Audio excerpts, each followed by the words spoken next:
கவின் ஆணவ படுகொலை செய்யப்பட்ட வழக்கில் சிறைப்பிடிக்கப்பட்ட சுர்ஜித்தின் தந்தை சரவணன் பிணை கோரி தொடர்ந்த வழக்கில் சிபிசிஐடியின் இணை காவல் கண்காணிப்பாளர் மற்றும் கவினின் தாயார் தமிழ்செல்வி ஆகியோர் விடையளிக்க உயர்நீதிமன்ற மதுரை அமர்வு ஆணையிட்டுள்ளது. நெல்லை மாவட்டத்தை சேர்ந்த கவின் ஜூலை 27ஆம் நாள் ஆணவ படுகொலை செய்யப்பட்ட வழக்கில் அவரது காதலியின் தம்பி சுர்ஜித், அவரது தந்தை சரவணன் மற்றும் அவரது தாயார் குற்றவாளிகளாக சேர்க்கப்பட்ட நிலையில் சுர்ஜித்தின் தந்தை சரவணன் ஜூலை 30ஆம் நாள் சிறைப்பிடிக்கப்பட்டார்.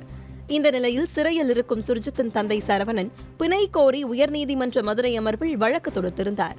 அதில் கொலை நடந்த அன்று தான் ராஜபாளையத்தில் பணியில் இருந்தேன் எனவும் ஊடகங்களில் செய்தி வெளியாகும் வரை அது தொடர்பாக தனக்கு எதுவும் தெரியாது எனவும் தெரிவித்துள்ளார்.